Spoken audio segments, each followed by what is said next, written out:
Si tu t'intéresses aux investissements boursiers, tu as déjà dû voir sur Internet des vidéos qui disaient qu'après 100 000 euros ou 100 000 dollars investis, tout devient plus facile. Et si tout cela était faux? En regardant ce type de vidéo, je me suis dit que j'allais apporter mon grain de sel parce que les seuls arguments qui disent que l'argent va travailler pour toi, que ça augmente de façon exponentielle, je trouve que c'est pas assez. Et j'ai envie d'apporter une nuance par rapport à ça parce qu'il faudra mettre de côté sur ce type de contenu la gestion des risques, des émotions.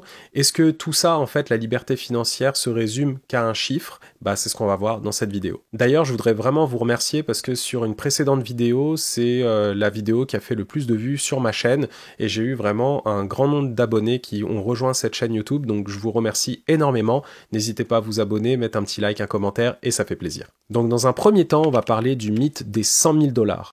Une fois que tu as tes 100 000 qui sont investis, donc c'est pas du jour au lendemain que ton capital va exploser comme ils disent dans la vidéo, parce que c'est sûr que les intérêts composés vont rentrer dans la danse, mais toi, de ton côté, il va falloir que tu continues d'alimenter la machine, tu vas devoir continuer d'investir, parce que même si c'est 100 000, ça peut être 99 000, c'est la même chose, ça va augmenter un peu moins rapidement, mais c'est vraiment un écart minime. C'est sur le très très long terme que tu vas voir la différence. Donc c'est pas en 1 an, 2 ans, 3 ans, c'est en dizaines d'années peut-être, en vingtaine d'années. Donc c'est ça qui va faire la grande différence, c'est de pouvoir investir. Et ce que les gens ils te disent pas qu'après 100 000 dollars, il faut continuer, il faut gérer ses émotions, ses risques, tout ça à prendre en compte, c'est ce qui va faire la différence sur le long terme. Donc dans un second temps, en fait, ce qu'on te dit pas dans ce genre de vidéo-là, c'est que plus tu auras d'argent, plus tu auras de stress.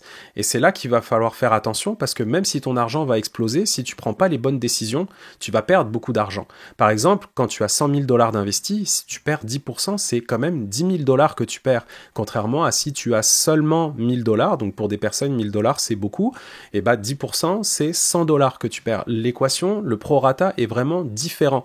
Et sache que moi, il n'y a pas si longtemps que ça, j'ai atteint les 200 000 dollars en investissement boursier et j'ai changé de stratégie au pire moment de la bourse, donc c'était en fin 2024, au moment où tout commençait un peu à redescendre, et j'ai décidé de changer de stratégie pour convertir mes dollars canadiens en dollars US, et j'ai acheté des mauvaises positions au mauvais moment, j'ai acheté des actions en fait que j'aurais pas dû acheter, je pensais être dans un bon timing, et j'ai perdu 40 000 dollars en un mois. Et donc je sais que ça va remonter sur le long terme, mais sache que quand tu as de l'argent, tu vas avoir peut-être tendance à prendre des risques parce que ce que tu te dis, si tu t'y connais pas beaucoup, tu vas par exemple prendre tes pertes en te disant mon Dieu j'ai peur, j'ai quand même perdu 10 000 dollars, je vais retirer parce que j'ai peur.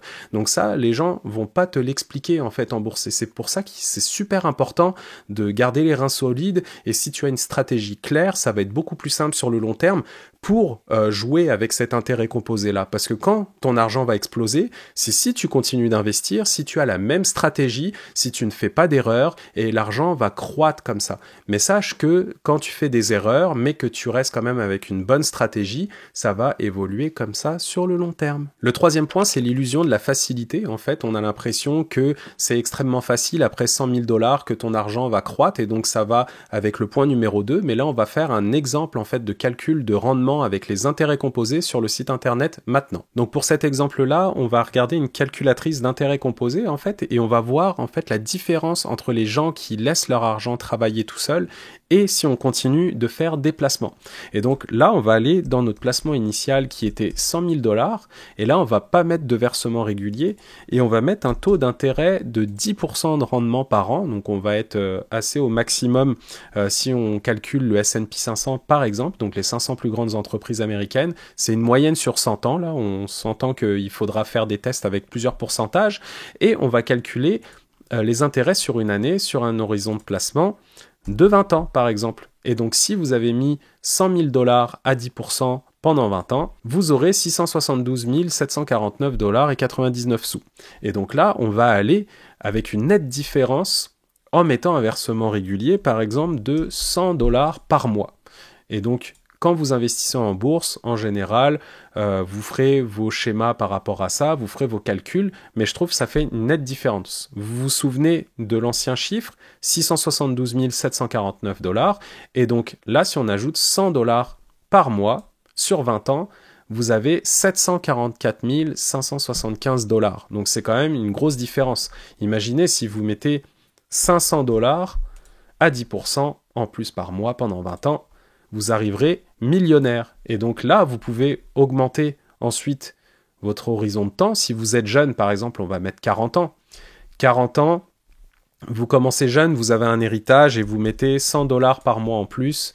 Pendant 40 ans, vous avez 5 millions de dollars. Donc imaginez la grosse différence que le temps fait quand vous regardez ce graphique-là d'intérêt composé. C'est ce que je vous explique. Donc les 100 000 premiers dollars, c'est pas ce qui est de plus dur, parce que c'est le commencement le plus dur. C'est de mettre ça dans la tête, de pouvoir investir et de continuer d'investir. C'est ça le plus important dans les intérêts composés. C'est pas seulement laisser votre argent, vous mettez un seul montant et vous laissez travailler en pensant que ça travaille tout seul. Oui, ça va travailler tout seul, mais si vous mettez de l'essence en plus, donc si vous mettez de l'argent, eh ben ça va croître encore plus vite. Alors maintenant, qu'est-ce qu'on fait une fois qu'on a atteint les 100 000 $? On va continuer de se former, on va écouter des podcasts, on va regarder des vidéos, on va lire des livres, on va s'informer sur le sujet, on va continuer d'apprendre sur les finances personnelles, d'améliorer notre littératie financière, encore une fois, parce qu'on apprend tous les jours avec l'argent, parce que l'argent ne doit pas être tabou. L'argent doit être un effet de levier, un levier qui va te permettre d'atteindre une certaine liberté financière. Il y a beaucoup de gens qui disent que c'est pas bien d'être riche, enfin bref, je veux pas rentrer dans les détails, mais tout ce que je veux te dire, c'est quand tu es libre financièrement. J'ai reçu un commentaire récemment d'une personne qui me disait ça sert à quoi d'être riche finalement parce qu'on va tous mourir. Mais sache que si on te parle de richesse, on peut te parler de richesse en santé. Rien de pire que d'avoir du stress financier. C'est la santé mentale qui parle. Si tu as de l'argent et un fonds d'urgence sur ton compte, ça va te permettre de dire oui à certaines choses, non à certaines choses. Tu as le libre choix. Et c'est avec les décisions que tu vas prendre tout au long de ta vie que tu vas te bâtir ton patrimoine, que tu vas te bâtir ta vie et ta santé financière, tes fondations en fait qui vont être ancrées tout au long de ta vie et un certain mindset que tu auras dans ta tête de savoir si tu dois acheter certaines choses ou pas. Donc c'est super important de garder ça en tête si tu veux avoir des objectifs sur le long terme. Et donc quand ton capital il va continuer de croître, il va falloir optimiser tes stratégies. Donc ça veut dire quand est-ce que tu vas vendre, pourquoi tu as besoin de cet argent-là, est-ce que tu vas pas alimenter ton risque, par exemple si tu es jeune, est-ce que tu vas viser plutôt des actions ou des fonds négociés en bourse de croissance en fait qui vont croître très rapidement avec une grosse volatilité, mais sur le long terme tu vas être gagnant, ou plutôt une fois que tu arrives à un certain âge où tu t'approches de la retraite ou que tu as besoin de cet argent-là, peut-être que tu vas revoir une stratégie plus défensive, qui sera moins volatile en fait, où ton argent va moins fluctuer et qui va quand même croître sur le long terme, mais moins rapidement que des fonds de croissance. Donc qu'est-ce qu'on retient de cette vidéo ? Que les 100 000 $, c'est pas une fin en soi, c'est plutôt un palier. Donc tu as le premier palier des 100 000, ensuite tu auras les 200 000, 300 000, 400 000. C'est sûr que ça va être beaucoup plus rapide. Pour ma part, ça m'a pris 1 an et demi pour passer de 100 000 à 200 000, alors que ça m'avait pris 2 ans et demi de passer de 0 à 100 000. Les 100 000 premiers, c'est les plus durs, entre guillemets, mais c'est surtout le mindset que tu vas avoir dans ta tête, ce que tu vas mettre en place au début pour accumuler ton épargne. Et moi, j'ai fait en sorte d'épargner le plus possible, sans me priver forcément, mais j'allais pas m'acheter des choses que je n'avais pas besoin. J'avais aussi d'autres entrées de revenus, donc en faisant de la musique, comme tu connais ma chaîne sûrement, n'hésite pas à t'abonner d'ailleurs. En fait, je fais des contrats de musique, donc j'ai accepté plus de contrats, donc j'avais plus d'épargne que je pouvais mettre de côté et l'investir parce que j'ai des objectifs clairs, mesurables.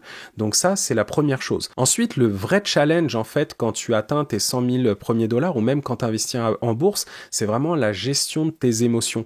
Oublie pas ça. En fait, l'être humain, tu auras des biais psychologiques, tu vas croire des fois que tu vas être vraiment très fort en investissement et c'est là que tu vas te planter, en fait. Il faut garder la même stratégie de carrément oublier ton portefeuille, de te faire des virements automatiques. C'est ce qui va vraiment t'aider sur le long terme et de pas regarder les actualités parce que en général, quand il y aura des mauvaises nouvelles, tu auras tendance peut-être à te renforcer en fait l'idée que ça va être un mauvais marché dans la situation où tu es et que tu serais peut-être capable de vendre ou de pas racheter au bon moment, etc.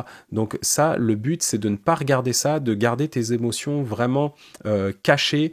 Il faut pas regarder ce genre de choses et c'est ce qui va t'aider sur le long terme et ne pas prendre de gros risques en fait en bourse. Parce que si tu prends des risques et tu fais des mauvais choix, tu vas retourner en arrière comme moi ce qui m'est arrivé il y a quelques mois. Et pour finir cette vidéo, je vais te dire juste une phrase, ceux qui réussissent ne sont pas ceux qui atteignent les 100 000 premiers dollars, mais c'est ceux qui continuent d'avancer. À bientôt pour une prochaine vidéo.